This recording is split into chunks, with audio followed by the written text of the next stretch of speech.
Recent interview footage has revealed Caitlin Clark's perspective on her coaching situation with Stephanie White and specific instances where she was removed from games. The discussion has generated considerable attention regarding the relationship between player and coach, particularly concerning strategic decisions during crucial moments. Clark provided detailed insight into a specific incident during a New York Liberty matchup where she performed exceptionally well, recording significant point totals and either 9 or 10 assists. Despite her strong overall performance, she experienced a problematic start to the fourth quarter, committing multiple consecutive turnovers. White responded by immediately substituting her out of the game. According to Clark's account, White used this moment as a teaching opportunity, emphasizing situational awareness over individual statistics. For a lot of points, I think I had 9 assists or 10 assists that game. This last game this year.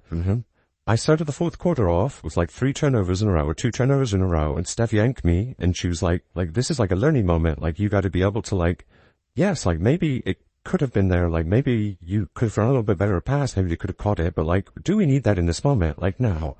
And then she sent me back in, and there's a play where I kind of got a steal, and we're going in transition, and Kelsey Mitchell just takes off down the middle of the floor, and the coach's message focused on understanding game context rather than attempting every possible play. White questioned whether certain risky passes were necessary at that particular moment, even if they might have been successful under different circumstances. The situation provided a learning example when Clark was reinserted into the game. During a subsequent possession, she obtained a steal and initiated a fast break opportunity. Kelsey Mitchell sprinted down the middle of the court with 2 defenders nearby, creating what appeared to be a challenging passing opportunity. Instead of attempting the risky pass, Clark chose to dribble out and reset the possession. This decision-making process became a source of satisfaction for Clark, who described smiling broadly and making eye contact with White after demonstrating restraint. When later reviewing film, Clark expressed to her coach how difficult it was to resist making that particular throw. White acknowledged understanding Clark's natural instincts and noted that others had observed her internal struggle with the decision. Clark characterized this as part of an ongoing learning process, comparing it to her shot selection development. She emphasized the importance of understanding time, score, and situational context as areas where improvement remains possible. The key question becomes whether specific sequences are necessary based on recent team performance, such as consecutive scores or missed attempts. Analysis of this coaching approach raises questions about player development versus natural talent utilization. Some observers suggest that restricting Clark's aggressive passing style might diminish her most distinctive abilities. The tension between controlled decision-making and creative playmaking represents a fundamental coaching challenge. Clark also reflected on experiences during her injury period, discussing the responsibility she feels toward fans who invest time and money to attend games. She described spending extended time signing autographs when unable to play, trying to provide meaningful interactions despite her absence from competition. The injury situation created internal conflict for Clark, who expressed feeling obligated to perform for supporters while managing recovery requirements. Be hurt. Y'all do realize that, right? So her getting benched, quite essentially, is her taking an element of Caitlin Clark away.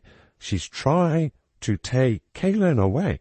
Now, I've been telling y'all, Stephanie White is more of an issue than an asset.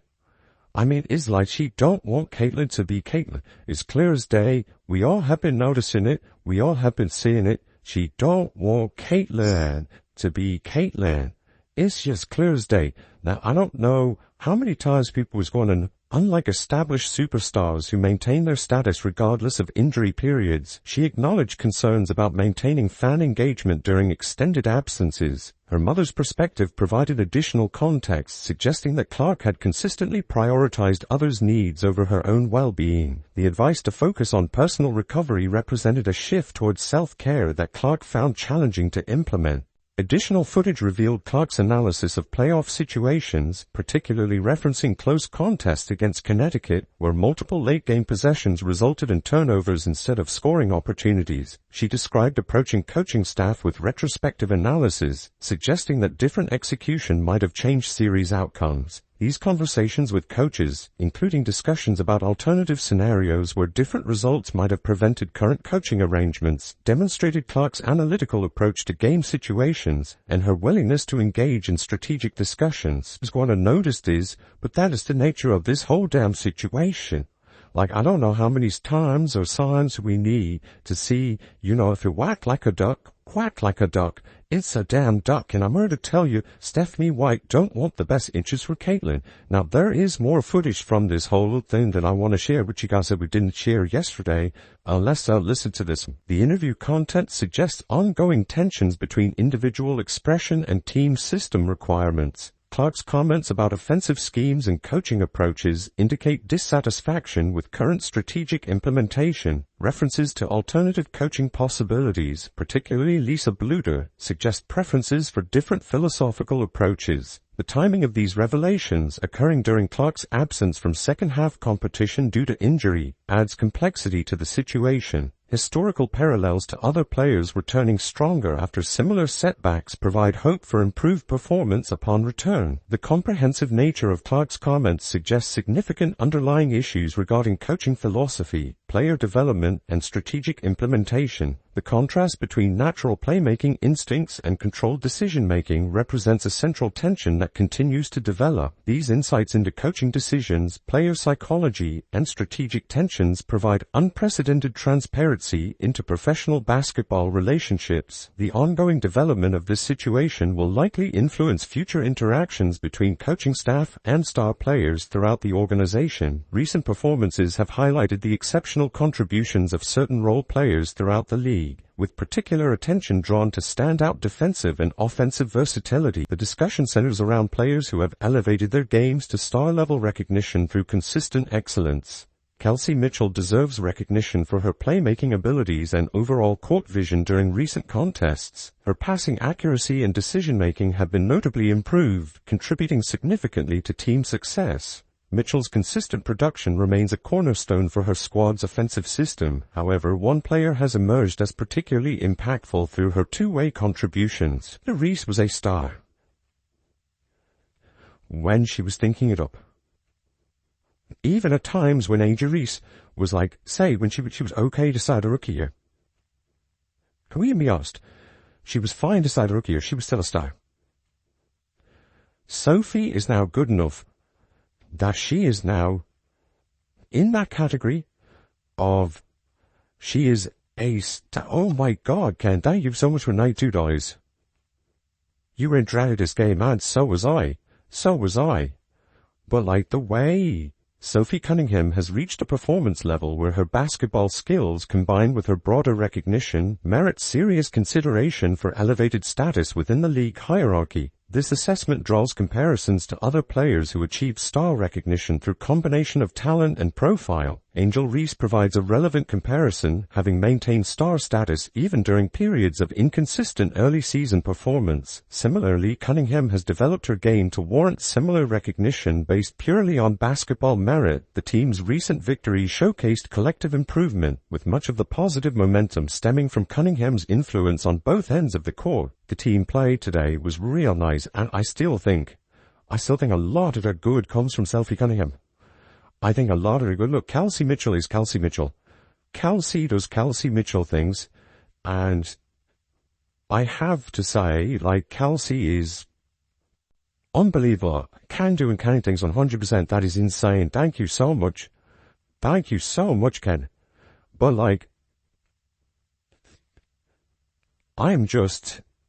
her impact extends beyond statistical measures, affecting defensive schemes and offensive flow in ways that traditional metrics fail to capture. Statistical analysis reveals consistent scoring output despite limited shot attempts. Recent games show scoring totals of 16 points on 10 attempts, demonstrating exceptional efficiency. While teammates may score more points, they typically require significantly more shooting opportunities to achieve those numbers. Cunningham's shooting range has expanded to include difficult three-point attempts, including shots on the move and contested fadeaway attempts. This development adds another dimension to her offensive arsenal and creates additional spacing challenges for opposing defenses. Game log examination reveals sustained excellence over extended periods. Scoring outputs of 18, 16, 17, 6, 12, 5, 15, 12, 11, 13, and 16. Full court pressure on opposing point guards and versatile position switching have become hallmarks of her game. Recent performances included effective harassment of primary ball handlers, forcing difficult offensive possessions and creating transition opportunities. The Indiana Fever's strategic approach requires surrounding star players with complementary pieces who excel in specific areas without disrupting offensive flow. Cunningham epitomizes this role through her ability to play defense, convert shots, facilitate ball movement, and avoid overhandling possessions. Observational analysis reveals numerous instances where Cunningham remained available for scoring opportunities but was overlooked by teammates. Needed somebody like this, because that's what you have to do. You need to fill around Caitlin Aaliyah. If you want to keep Kate, if you want to keep Kelsey, that's fine. You need to fill all these players, or fill the rest of the team with role players. And you might say, relax, it's out. Open corner 3-point attempts went unutilized repeatedly, suggesting her scoring totals could increase substantially with improved recognition from teammates. Supporting cast development enhances the overall team construction. Lexi Hall's defensive intensity and rebounding contributions, while not requiring exceptional 3-point shooting percentages, provide valuable complementary skills. Her size advantage and ability to generate second-chance opportunities through offensive rebounding create additional possessions. KK Arnold's continued development trajectory appears promising despite areas requiring improvement. And you might say, relax, it's only Chicago. Let's look at the game log. Let's look at the damn game log. 18-6, 17-6, 12. So let's look at the game log. She had 16 today. Was it?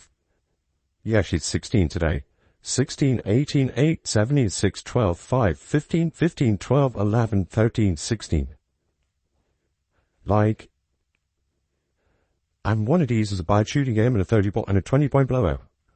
Her effort level, length, and rebounding instincts provide solid foundational elements. Decision-making and basketball IQ will likely improve through international playing experience during the off-season. The combination of Cunningham, Hall, and Arnold represents valuable core pieces for future roster construction. Kelsey Mitchell's retention depends largely on available alternatives, with Jackie Young representing the only player who might warrant replacement consideration. However, the possibility exists for multiple guard combinations given Cunningham's positional flexibility. Cunningham's versatility spans multiple positions effectively. Recent games demonstrated her ability to handle point guard responsibilities, wing positions, and power forward duties interchangeably. The offensive system treats certain positions as interchangeable, allowing for seamless transitions between roles. Historical precedent shows Cunningham has operated at center position for Phoenix Mercury, demonstrating her complete positional range across all 5 spots. This flexibility provides coaching staff with numerous lineup configurations and matchup advantages. Fever.